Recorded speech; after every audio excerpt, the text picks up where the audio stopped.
প্রথমে সহিহ বুখারীর একটা হাদিস শুনেন। আজকে আমাদের দেশের সংস্কৃতি দেখবেন 24 জুলাই আগস্টে যারা শহীদ হয়েছে তাদের জন্য কি করে গান বাজনা করে, আছে না নাই? কি করে? শাহবাগে গিয়ে মোমবাতি জ্বালায়। এখানে তো আবার থানার নেতৃবৃন্দ আছেন, কথা বলি তারপরে শুনেন, আপনাদেরকে কিছু বলবো না। পৃথিবীর সব দেশ অস্ত্র শস্ত্রে এগিয়ে যায়, আর আমাদের বাংলাদেশ চেতনা ব্যবসায় এগিয়ে যায়। আপনি দেখবেন যে পাকিস্তানকে আমরা 71-এ পরাজিত করেছি, সেই পাকিস্তানের এখন একটা বোম আছে, আপনি চাইলে বাংলাদেশে 1 মিনিটে তার তামা বানিয়ে দিবে।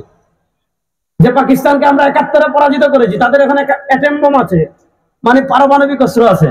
আর আমি অনেক সময় দুষ্টামি করে বলি আমাদের বাংলাদেশের 2টা জিনিস আছে, একটা হলো রটা সঙ্গীত।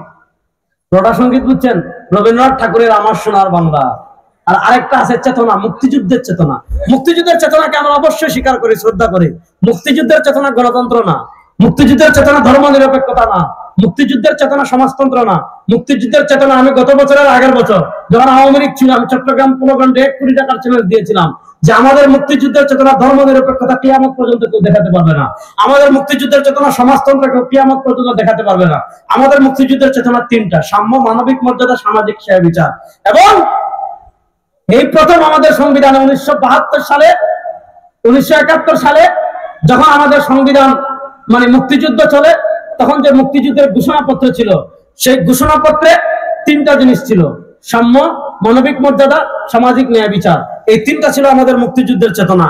72 সালে শেখ মুজিব যখন সংবিধানের 4th সংশোধনী করেন, তখন তিনি ওই ভারতে, এই শেখ মুজিব যখন সংবিধান লেখেন, এই সংবিধান লেখা হয়েছে ভারতে, সেখানে তিনি 4টা জিনিসকে চাপিয়ে দিয়েছেন: বাঙালি জাতীয়তাবাদ, সমাজতন্ত্র, গণতন্ত্র, ধর্ম নিরপেক্ষতা। এই প্রথম 72-এর সংবিধানে 1972 সালে ধর্ম নিরপেক্ষতা নামক কুফরি মতবাদ আমাদের সংবিধানে আমাদের উপর ঢুকিয়ে দিয়েছিলেন। 1972 সালে ধর্ম নিরপেক্ষতা চাপিয়ে দেওয়া হয়।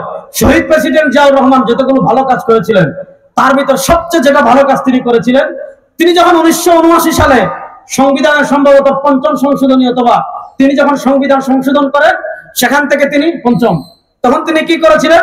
ধর্ম নিরপেক্ষতাকে বাদ দিয়ে তিনি আল্লাহর উপর পূর্ণ আস্থা এবং বিশ্বাস, যেহেতু এদেশের ম্যাক্সিমাম মানুষ মুসলমান, এজন্য তিনি ধর্ম নিরপেক্ষতাকে বাদ দিয়ে আল্লাহর উপর পূর্ণ আস্থা এবং বিশ্বাসকে তিনি কি করেছিলেন?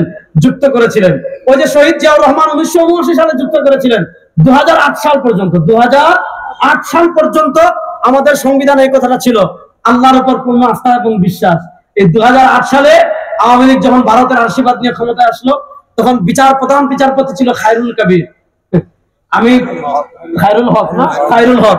আমি 2024-এর জুলাই আগস্টের গণবিপ্লবের পর আমি ঢাকায় বক্তৃতা 4 দিন 5 দিন পর আমি বক্তৃতা করেছিলাম। আমি ওই দিন বলেছিলাম, ওরা যেখানে পাবেন সবাই জুতা দিয়ে পিটাইয়া এরা সেনাবাহিনীর কাছে তুলে দিবেন। হ্যাঁ, ক্ষমতা এখন নাই, এখন কিন্তু সে গ্রেফতার হয়েছে। আপনারা জানেন বাংলাদেশের ইতিহাসে বিরল যে প্রধান বিচারপতিও কি গ্রেফতার হয়েছে। ওই 2008 সালে সে প্রণোদিত হয়ে নিজের থেকে রুল জারি করে আল্লাহর উপর পূর্ণ আস্থা এবং বিশ্বাসকে বাদ দিয়ে আবার এখানে ধর্ম নিরপেক্ষতা ঢুকিয়ে দিয়েছিল। আমরা বহু আন্দোলন করেছিলাম, বহু সংগ্রাম করেছিলাম, বহু আলেম কারাগারে গিয়েছেন, নানাভাবে চেষ্টা করেছেন, কিন্তু স্বাভাবিকভাবে ভাই আমাদের এখানে ভারতের আধিপত্যবাদ গত 15 বছর ছিল। আপনাকে মারবে, গুম করবে, খুন করবে, হ্যাঁ আপনাকে জেলে দিবে, হামলা দিবে, মামলা দিবে, জঙ্গি লাগাবে, রাজাকার বানাবে, মৌলবাদ বানাবে, কত কিছু বানাবে। তারপরে ইসলামের কোন দাবি দাবা দেশে মানা হয় নাই। 2008 থেকে 2025-এর জুলাই সনদের আগ পর্যন্ত আমাদের সংবিধানে কি ছিল? ধর্ম নিরপেক্ষতা ছিল। তো ধর্ম নিরপেক্ষতা এখন বাদ দিয়ে সেখানে ওই 3টা: সাম্য, মানবিক মর্যাদা, সামাজিক সুবিচার, এই 3টা আবার যুক্ত করা হয়েছে। আমরা শুধু বলবো এই 3টা না, আমাদের সংবিধানে আল্লাহর উপর আস্থা এবং বিশ্বাস এটা আবার যুক্ত করতে হবে। এই দাবির সাথে আপনারা একমত আছেন না নাই? এই দাবির সাথে আপনারা একমত আছেন না নাই? এই যারা সংসদ সদস্য পদপ্রার্থী লাইন ধরে বসে আছেন, এটা আপনাদের কর্তব্য আছে না নাই? ইনশাআল্লাহ বাংলাদেশ যতদিন থাকবে ইসলামকে বাংলাদেশ থেকে কেউ মানাজ করবে এমন কোন বাপের বেটা নাই।